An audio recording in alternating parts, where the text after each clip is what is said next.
Good morning dear students.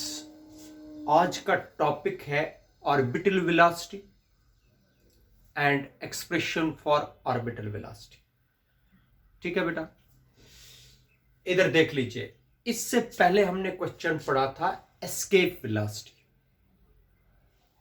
तो आप देख लीजिए, अगर ये अर्थ है, ठीक है बेटा, अर्थ सबको पता है, अर्थ का रेडियस हम कैपिटल आर मानते हैं। और अब अगर हम एक सैटेलाइट को अर्थ से ऊपर एट ए हाइट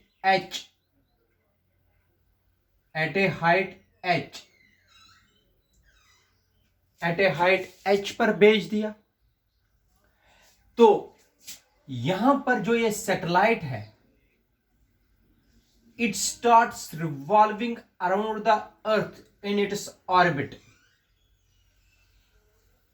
मान लीजिए बेटा, ये सैटेलाइट है, ये रिवॉल्व करता है इस अर्थ के around with velocity, that velocity we called as orbital velocity. बेटा, सैटेलाइट जिस वेलोसिटी से ऑर्बिट में चलता है उस वेलोसिटी को बोलते हैं ऑर्बिटल वेलोसिटी। इसलिए द वेलोसिटी रिक्वायर्ड, वो वेलोसिटी जो हमें जरूरत है एक सैटेलाइट को अपने ऑर्बिट में डालने के लिए, ताकि ये रिवॉल्व कर सके अराउंड द अर्थ, उसको बोलते हैं orbital velocity. Orbital velocity is denoted by VO. फिर से बता रहा हूं, orbital velocity is defined as the velocity required to put, orbital velocity is the velocity which is required to put the satellite, ये satellite है। Satellite क्या होता है बेटा?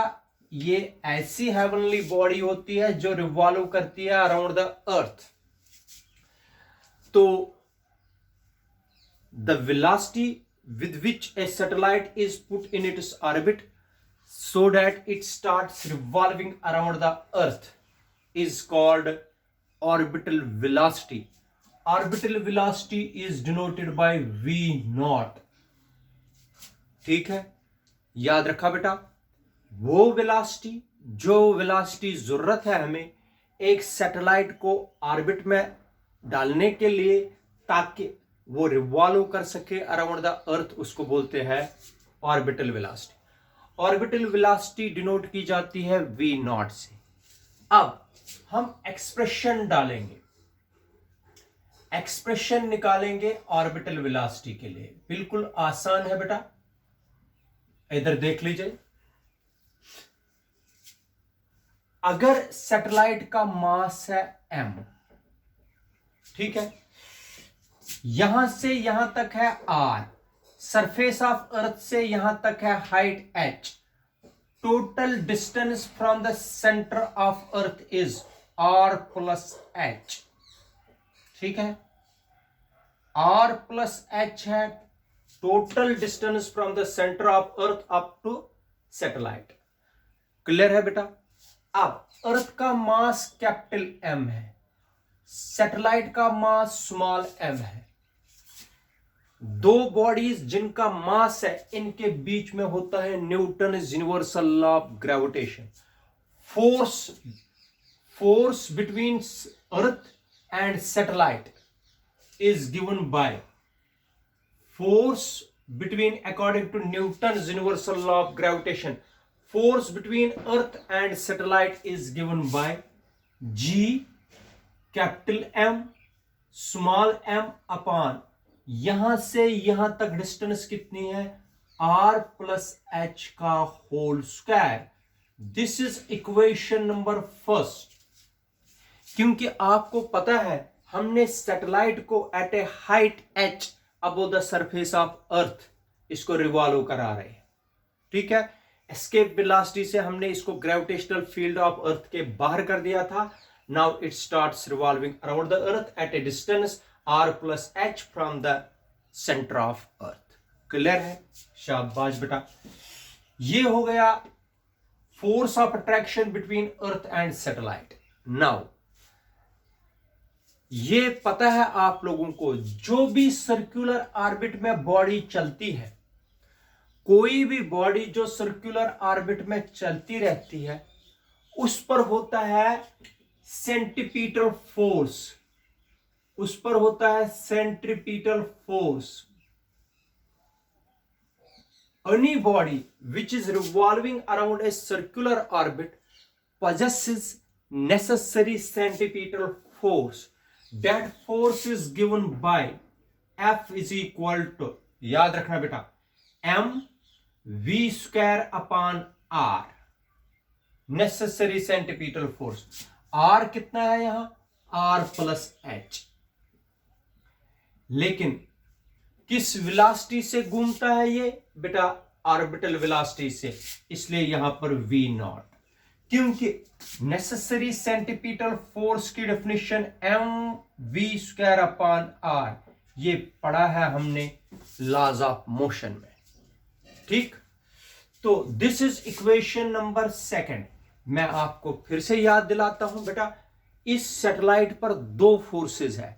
एक है gravitation force between earth and satellite, and the second one is centripetal force acting on the satellite. दोनों force मैंने लगा दिए इसमें. कंपेयर कर दीजिए, compare first and second.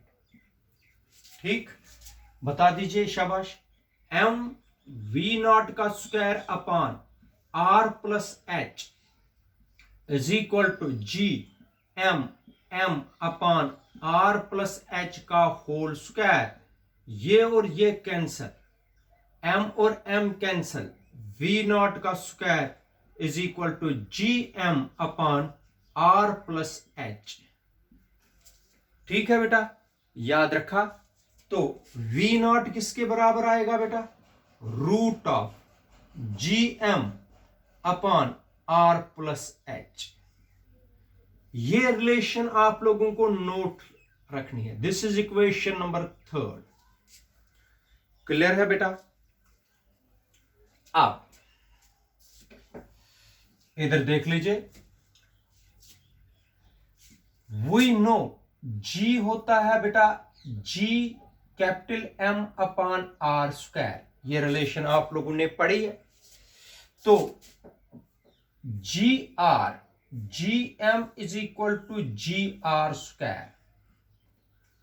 gm जो है ये वाला, उसके बजाय मैं लिखूंगा gr स्क्वायर.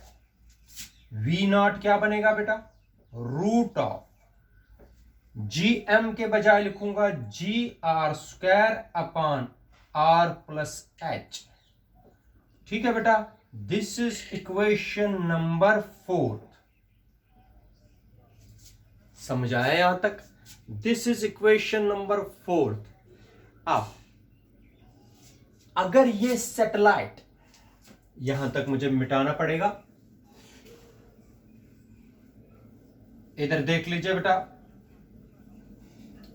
अगर सैटेलाइट घूम रहा है वेरी क्लोज टू अर्थ, अगर सैटेलाइट घूम रहा है अर्थ के around very close to earth, then यहां पर मैं बताता हूं, अगर ये height if h is far less than r, अगर h जो है हाइट बहुत ही छोटी होगी r से, then r plus h is approximately equal to r. अगर ये हाइट बहुत ही कम होगी as compared to radius of earth, तब r plus H is approximately equal to r. इसका मतलब हो गया satellite is revolving around the earth but it is very close to earth. ठीक, तो आप लोग मुझे बता दीजिए ये इक्वेशन क्या बनेगी? v नॉट is equal to root of G R square divided by r plus h is approximately equal to r. r और r cancel, v naught is equal to root of gr. बेटा ये निकल गया expression निकल गया for orbital velocity. ये आ गया expression orbital velocity के लिए. और value of orbital velocity, value of orbital velocity कैसे निकालेंगे? वैल्यू पुट करेंगे. v नॉट is equal to root of g के बजाय लिखेंगे 9.8, r के बजाय 6.4 इंटू 10⁻⁶ मीटर पर सेकेंड. बेटा v नॉट निकलेगा कैलकुलेशन के बाद 7.92 इंटू 10⁻³ मीटर पर सेकेंड. और 10⁻³ मीटर का मतलब हो गया v नॉट is equal to 7.9 kilometre per second. ये हो गया 10⁻³ metre means kilometre per second. This is the required value of orbital velocity. इसका मतलब हो गया एक सैटेलाइट अर्थ के अराउंड घूमती है with velocity equal to 7.92 kilometre per second. Clear है बेटा? इसको बोलते हैं ऑर्बिटल वेलोसिटी.